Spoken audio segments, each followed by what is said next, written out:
बताओगे? प्रज्ञा ठाकुर ने हर एक का आरोप किया है कि मोदी रहेंगे। ये मालेगांव बम ब्लास्ट में इससे पहले भी जो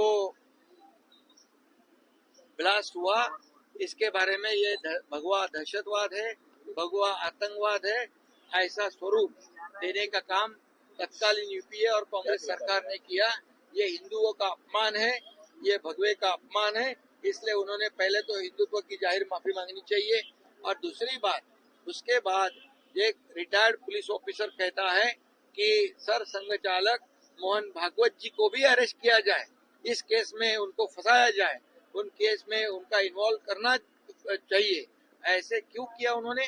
क्योंकि इस पर ये भगवा आतंकवाद और भगवा दहशतवाद के ऊपर शिक्कामोर्तब करना चाहते थे वो। और इसलिए हिंदुत्व के बड़े लीडर इस केस में जोर जबरदस्ती से उनकी इन्वॉल्वमेंट करने की कोशिश। और अभी आज भी हमारे साध्वी प्रज्ञा सिंह जी ने कहा है कि आदरणीय प्रधानमंत्री मोदी जी का भी नाम उन्होंने लेने के लिए इस केस में उनकी इन्वॉल्वमेंट दिखाने के लिए उनको टॉर्चर किया गया।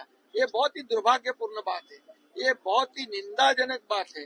क्या ऐसे वोटों की राजनीति के लिए इतनी घिनौनी हरकत कोई कर सकता है? इतनी निचले स्तर पर कोई जा सकता है? इतने निचले स्तर पर राजनीति कोई कर सकता है? ये बड़ा नमूना ये कांग्रेस ने यूपीए ने दिखाया है। और इसलिए इसका जिसकी कड़ी निंदा जितनी करे उतनी कम है। इसलिए मैं यही कहूंगा कि ये तो मोहन जी भागवत जी हो, हमारे प्रधानमंत्री मोदी जी हो, ये देश को आगे बढ़ा रहे, देश का उत्कर्ष कर रहे, देश का विकास कर रहे। कट्टर देशभक्त है, ये राष्ट्रभक्त है। और उनके देशभक्ति पर क्वेश्चन मार्क लगाना, सवाल खड़ा करना, ये तो देशद्रोह है। ये पाकिस्तान की बोली बोल रहे हैं। ऑपरेशन सिंदूर का भी इन्होंने विरोध किया, ऑपरेशन सिंदूर का भी मजाक बनाया। ये राहुल गांधी हमेशा ये पाकिस्तान की बोली बोलता है। पाकिस्तान में उनको बहुत उनका नाम होता है। राहुल गांधी ऐसे नमूने दिखाते, एग्जाम्पल दिखाते, देखो राहुल गांधी ने ऐसा बयान दिया। ये क्या उचित है? ये कौन सा देश प्रेम है? ये तो पाकिस्तान प्रेम है। और इसलिए मैं कहूंगा जिन्होंने ये तपास यंत्रणा जो है, इन्वेस्टिगेशन जो कर रहे थे, उनको उनके ऊपर जो राजनेताओं ने राज्यकर्ताओं ने दबाव डाला, उनकी इंक्वायरी होनी चाहिए, जांच होनी चाहिए, उनकी नार्को टेस्ट होनी चाहिए, उनके ऊपर कड़ी कार्रवाई होनी चाहिए। करारा जवाब मिलेगा सर, करारा जवाब मिलेगा। उद्धव ठाकरे ने अभी तक कुछ भी भूमिका नहीं है। उन्होंने तो हिंदुत्व छोड़ दिया है। हिंदुत्व अभी कभी पकड़ने का, कभी छोड़ने का, ये वोटों की राजनीति कर रहे हैं।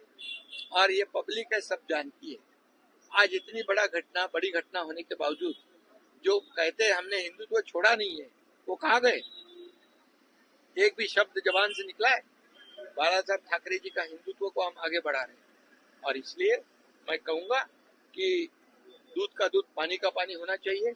और इनके सही चेहरे जनता के सामने, देश के सामने आने चाहिए। सर करारा जवाब मिलेगा इसका?